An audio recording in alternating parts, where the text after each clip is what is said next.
자, 우찌무라 간조 전집 2권 이렇게 책은 이렇고요. 그 중에 제 2부 지인론 중에 아시아론입니다. 페이지 225. 제가 이렇게 잘 보이게 하기 위해서 이렇게 만들었어요. 제2부 지인론 중에 5번 아시아론 페이지 225. 참 이 목도리는 이 머플러는 제가 처음 이곳 토코로아에서 dollarking이라고 하는 숍에 간 적이 있었는데 그 한국분이 주인이셨어요.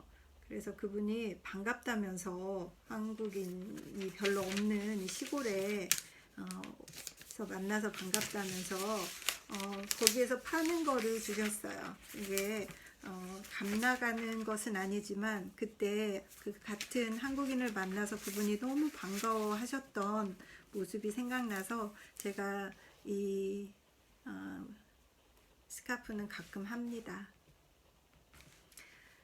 잠시 기도하겠습니다. 주님 감사합니다. 오늘 또 아시아론을 읽게 되었습니다.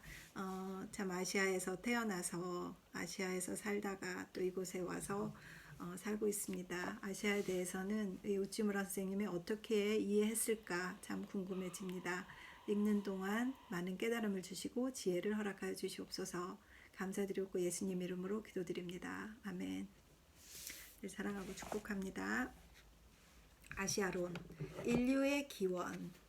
인류의 시조는 지구 표면상의 어디에 나타났을까 하는 것은 인류학의 중대 문제이지만 역사적 인간이 태어난 곳은 의심할 여지가 없다. 그것은 아시아 대륙의 중부, 히말라야 산의 서북쪽에서 서북쪽 이란, 아르메니아 고원 근처였으리라는 것이 사학의 정설이다. 아시아 대륙의 지도를 펴보라. 그리고 그 지형과 구조가 이 기원을 시인하는지 연구해보라. 우리는 아시아의 지세에서 다음 요점을 볼 수 있다. 아시아 대륙의 구조 1. 아시아 대륙은 여러 대륙의 중앙에 위치하며 후자의 중심선은 전자로부터 성광선적으로 방사한다. 정말 어렵네 말이. 2. 아시아 대륙의 산맥과 고원은 그 규모가 매우 크며 따라서 그 구분도 조대하다. 원대하다. 조상조자를 쓰셨어요.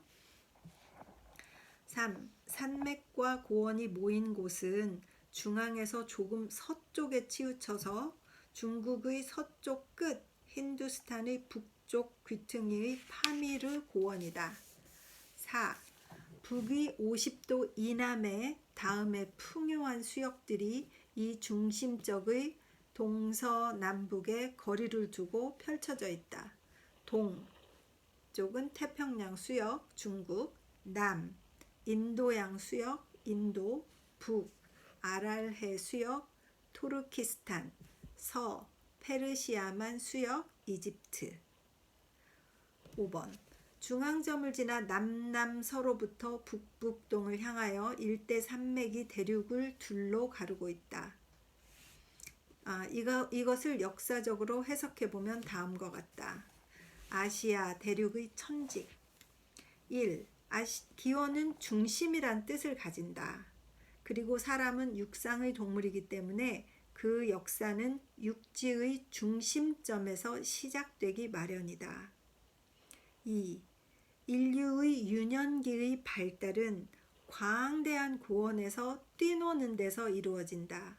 그 근육과 뼈가 튼튼해져야 한다. 그는 평원의 나약과 안일에 빠져서는 안 된다. 활발한 정신의 개발과 강건한 체구의 기초는 고원의 상쾌한 공기를 마시는 데서만 바랄 수 있다는 것은 내가 앞에서도 말한 바 있다. 3. 인종 특유의 성질을 기르기 위해서는 높은 봉우리가 첩첩이 솟은 가운데 서로 떨어져 살 필요가 있다. 4. 문명의 최초 걸음에는 기후가 따뜻하고 화씨 70도에서 80도, 토지가 기름지고 큰 힘을 들이지 않고도 경작하여 산업에 종사할 수 있는 충적층의 들판이 필요하다. 5. 두 가지 종류의 정반대주의가 충분히 발달하기 위해서는 인류가 흩어져 사는 초기부터 교통이 어려운 험준한 지역으로 양분될 필요가 있다. 이 점은 8장에서 자세히 논한다. 미리 말해두거니와 동서양의 분계는 유럽과 아시아의 경계로 할 것이 아니라 술라이만 알타이 산맥으로 해야 한다. 이것이 인류가 흩어져 살던 초기부터 역사가 갈라놓은 분계선이기 때문이다. 그게 아시아 대륙의 천직이네요. 인류의 분포, 가령 카슈미르, 파미르 근처를 역사의 출발점이라 해보자. 그리고 거기서부터 동쪽에 사는 국민들에게 물어보라. 너희들의 조상은 어느 방향에서부터 왔느냐? 라고. 중국인이나 일본인이나 한국인은 한결같이 서쪽으로부터 라고 대답할 것이다. 그와 마찬가지로 서쪽의 국민들은 동쪽으로부터 라고 대답할 것이다. 술라이만 산에서 태평양에 이르는 지역에서는 문명이 동점하였고 그 서부의 지중해 대서양을 거쳐 미 대륙에 이르는 지역에서는 서점하였던 것이다. 동점, 서점. 아시아 고원은 세계의 역사적 여러 민족의 최초의 고향이었다. 영국인의 조상이 아직 독일 북방의 삼림 습지에 거주하기 전 그리스인, 이탈리아인, 프랑스인, 스페인인이 아직 지중해의 여러 반도에 나뉘어서 그 특질을 나타내기 이전 러시아인, 폴란드인, 불가리아인이 아직 슬라브 인종으로서 다른 언어와 풍습을 가지기 전 페르시아인이나 인도인이나 독일인이나 다른 스웨덴인이나 할 것 없이 오늘날 백인종으로 불리는 사람들은 모두 아시아 중앙부의 고원에 살면서 같은 언어와 같은 감정, 같은 제도로서 생활해온 아라한의 한 종족이었음은 골상학과 언어학과 인류학이 밝히 증명하는 바다. 제2의 역사적 국민으로서 특히 고대사의 무대에서 가장 뚜렷한 활동을 한 아시리아, 페니키아, 유대, 코프트, 즉 이집트, 아라비아 등을 포함하는 세미틱 인류도 그 기원은 남방 아시아의 고원이었다.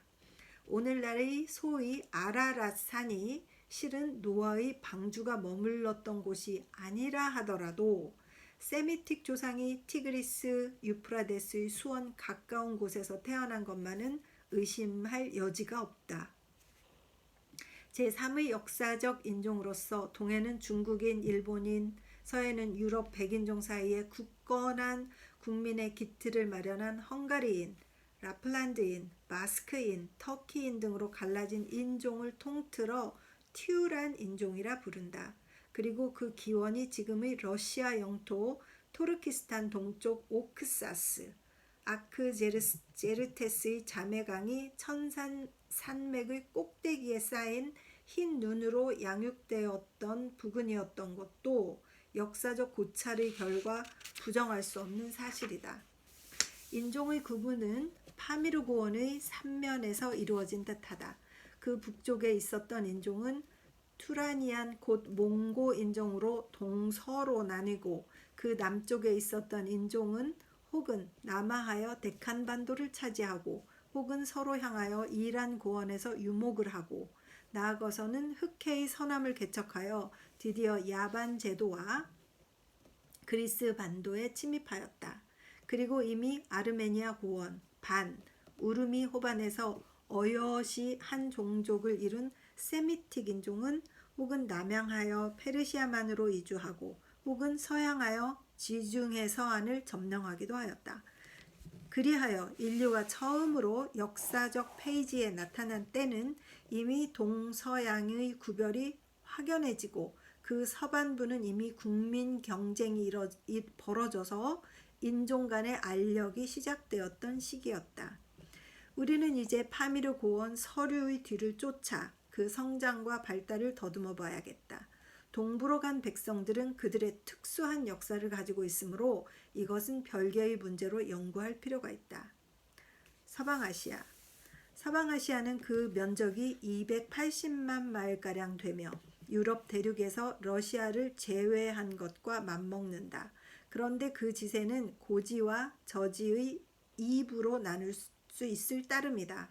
말하자면 이란 고원은 동쪽의 술라이만 산맥으로부터 서쪽의 에게 다도해까지 이르기까지 고산과 건조한 땅이 계속되어 있고 남쪽의 타우루스, 자그로스의 동서맥이 평주와 페르시아만의 면에 있고 북쪽에는 아라랏, 엘브루즈의 여러 산이 동서맥으로 달려 아랄, 카스피의 양수역에 접하고 있다. 길이 2,500마일이요 넓이 600마일이다. 가장 높은 산은 아라라산인데 해발 16,900척, 서쪽의 바다 가까운 것은 평균 2,500척의 높이이며 동쪽 술라이만 산 근처가 6,000척 가량 된다.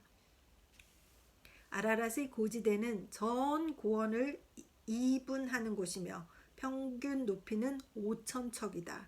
여기가 티그리스, 유프라데스 두 강이 비롯되는 곳이며 서방아시아의 중심점이다. 평지는 두 강의 연안을 말하며 자그로스 산의 서남 경사면과 아라비아 사막의 동북부에 위치한다. 두 강의 지역은 경작하게 알맞고 10만 평방마일의 넓이다. 특히 두 강이 근접하는 곳으로부터 페르시아 만두에 이르기까지의 연안 250마일은 기름진 충적층의 땅으로 전원에 알맞아 곡식이 잘 되어 일찍부터 농업이 발달한 곳이다. 여기는 바로 서방아시아의 낙원이다. 아라비아 반도는 면적이 서방아시아의 3분의 1 이상 되지만 그 땅이 열대에 가까운 것과 토지가 거칠기 때문에 고대 문명에 낄 수가 없었다. 서방아시아에 이집트를 넣지 않을 수 없다. 이 나라는 아프리카 대륙의 동북에 위치하고 있으나 그 인종과 역사는 아시아적이다. 이집트는 아시아적이다. 나일강 하류의 북위는 그야말로 으뜸이다. 북쪽에 지중해가 있고 나머지 삼면이 사막으로 둘러싸여 있어 아시아의 본토와는 넓은 슈르 사막이 가운데 놓여 있다. 따라서 외딴 섬이 우뚝 서 있는 형태이다. 그 땅의 풍요한 550마일의 강변의 협곡은 능히 1천만의 인구를 기를 수 있을 만큼 기름지다. 이상이 서방아시아의 지세의 모습이다. 인류의 유년기 3,000년은 이 무대에서 연출되었다. 역사적 경과. 서아시아의 지리는 한 고원과 한 평원으로 이루어진다.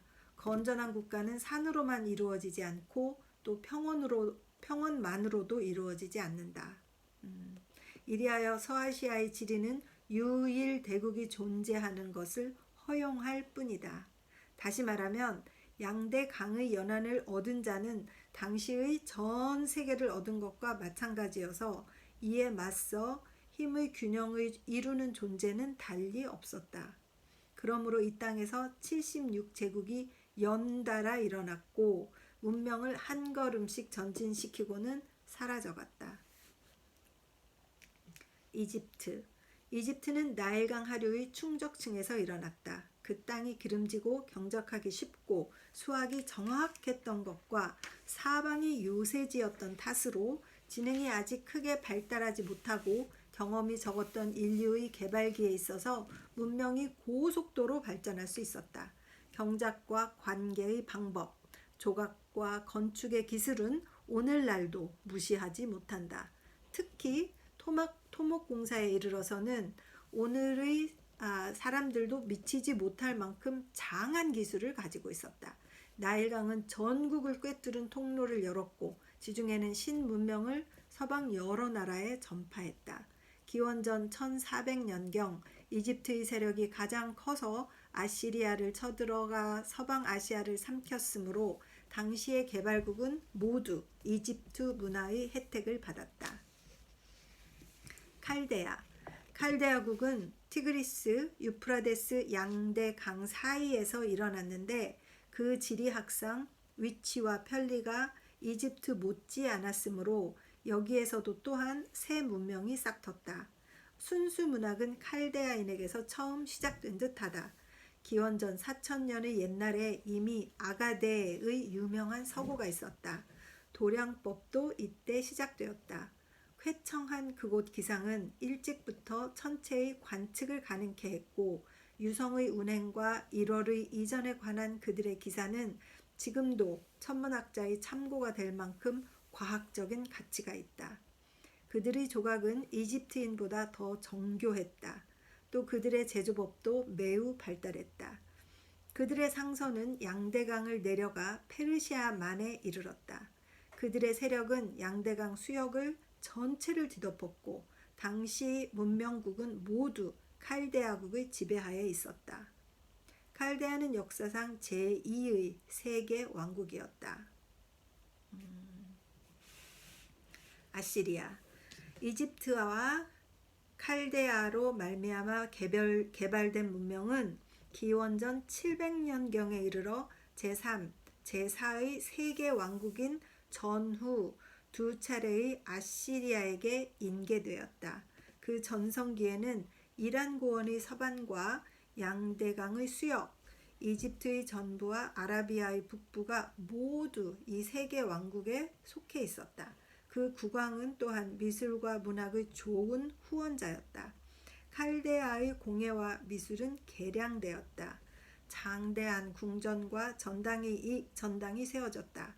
그러나 아시리아의 천직은 문명의 보호에 있었고 그 개발에는 있지 않았다. 마치 후일에 로마인이 그리스 문명을 보존하여 이것을 유럽의 새 국민에게 전했던 것과 같다. 그리고 아시리아인의 정책은 그들이 정복한 국민을 본국으로부터 다른 곳으로 이주케 하는 데 있었으므로 좁다란 지방적 관념은 사라지고 그 대신 세계적 관념을 불러일으켰다. 옛날 유대인 전체를 가나안 지방으로부터 유프라데스 강가로 이전시킨 것은 그 한 가지 예였다. 이와 같은 정책은 원래 적국을 복종시키려는 데에 그 목적이 있었지만 간접적인 결과로는 유대민족에게 인종적 관념을 근절시키고 인류적 박애 정신을 갖도록 했다. 그 간접적인 결과. 메디아, 페르시아 제4세계 왕국으로 역사의 무대에 나타난 것은 메디아와 페르시아였다. 성경에는 메드라고 나오는 건가? 그들은 모두 아리안 인종의 후손으로 이란 고원의 동부와 자그로스 산맥의 동북 사면의 공기가 건조하고 땅이 거친 곳에서 자라났다. 그 족장 키로스를 따라 양대강의 평원에 이르자 바벨론 성내에서 호사스런 술잔치로 안위를 탐하던 벨사자르 왕실은 단번에 망하고 말았다. 후에 다리우스 대제의 시도에 의해서 페르시아국은 세계에서 일찍이 보지 못하던 큰 영토를 가지게 되었다. 곧 동은 인도로부터 서는 유럽의 도나우 강변에 이르고 그 면적은 지금의 유럽과 맞먹는 것이었다. 다리우스의 아리안적 정치 기량은 그의 큰 제국에 처음으로 조직적인 제도를 적용시켰다.